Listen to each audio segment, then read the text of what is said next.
সঠিক নিয়মে TikTok ID create করার জন্য অফিসিয়াল টিকটক অ্যাপ্লিকেশনটি এখান থেকে ওপেন করবেন। ওপেন করার পর এখান থেকে প্রোফাইল আইকনের ভিতরে প্রবেশ করবেন। সো এখান থেকে আপনাদের নতুন একটি অ্যাকাউন্ট ক্রিয়েট করার জন্য একদম নিচে যদি লক্ষ্য করেন সাইন আপ বলে একটি অপশন, এই সাইন আপ অপশনের ভিতরে ক্লিক করে দিতে হবে।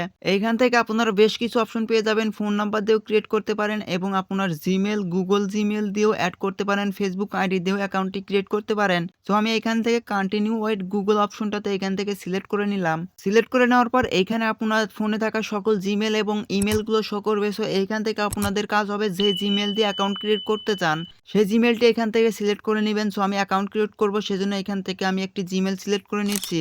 জিমেলটি সিলেক্ট করে নেওয়ার পর আপনার সামনে এরকম ইন্টারফেস হবে। এবার আপনাদের ডেট অফ বার্থডেটা এখানে সিলেক্ট করতে হবে। সো আপনার তা অনুযায়ী আপনি এখানে ডেট অফ বার্থডেটা সিলেক্ট করে নেওয়ার পর এই কন্টিনিউ অপশনের উপর ক্লিক করে দিতে হবে। কন্টিনিউ অপশনের উপর ক্লিক করে দেওয়ার পর এখানে আপনার সামনে এরকম ইন্টারফেস হবে। আপনি এখানে আপনার নামটি দিতে হবে। সো আপনার কি নাম দিতে চান আইডির, সেই নামটি এইখানে সিলেক্ট করে দিবেন। নামটা সিলেক্ট করে দেওয়ার পর এইখান থেকে আপনাদের কাজ হবে এখানে কন্টিনিউ অপশনের উপর ক্লিক।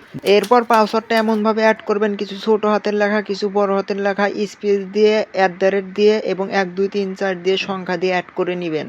দেখতেই পাচ্ছেন ভিউয়ার্স, আপনার আইডিটি কিন্তু সম্পূর্ণ ক্রিয়েট করা হয়ে গেছে। এখান থেকে যদি প্রোফাইল আইকনের ভিতরে প্রবেশ করি, এখানে দেখতেই পাচ্ছেন সম্পূর্ণ একটি নতুন অ্যাকাউন্ট কিন্তু ক্রিয়েট করা হয়ে গেছে। সো এইভাবেই আপনারা সঠিক নিয়মে অ্যাকাউন্টটি ক্রিয়েট করবেন এবং এবার আপনার প্রোফাইলটাকে এডিট করার জন্য এখানে এডিট প্রোফাইল আইকন দেখতে পাচ্ছেন, এই এডিট প্রোফাইল আইকনটাতে ক্লিক করে দিতে হবে এবং এইখান থেকে আপনার অ্যাড বায়ো এবং AI selfie A to Z কিন্তু এখানে পেয়ে যাবেন। সো আপনার যে কাজটি করতে হবে, আপনি প্রোফাইল পিকচার অ্যাড করার জন্য প্রোফাইল পিকচারের উপর ক্লিক করে দিবেন এবং সিলেক্ট ফ্রম গ্যালারির উপর ক্লিক করে দিবেন এবং এইখান থেকে আপনার একটি ফটো সিলেক্ট করে নেবেন। ফটোটি সিলেক্ট করে নেওয়ার পর এইখান থেকে জাস্ট আপনাদের কাজ হবে ক্রপ করে নেওয়া।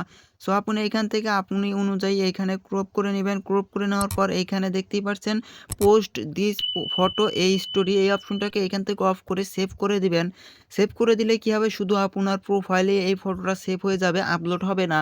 এইখানে কিন্তু ইনফরমেশন অনেক কিছুই রয়েছে। সো এইগুলো আপনাদেরকে কাস্টমাইজ করার জন্য নতুন একটি ভিডিও দিব। সে পর্যন্ত আপনারা অপেক্ষায় থাকবেন এবং কিভাবে আপনার ভিডিও ভাইরাল করবেন আপলোড করা থেকে A to Z ভিডিও আপনার মাঝে আবারও নিয়ে আসবো। ভিডিওটি এই পর্যন্তই শেষ। ভিডিওটি কেমন লাগলো অবশ্যই কমেন্ট করে জানাবেন। এরকম ইনফরমেশন ভিডিও সবার আগে পাওয়ার জন্য মাস্ট বি চ্যানেলটাকে সাবস্ক্রাইব করে রাখবেন। ধন্যবাদ।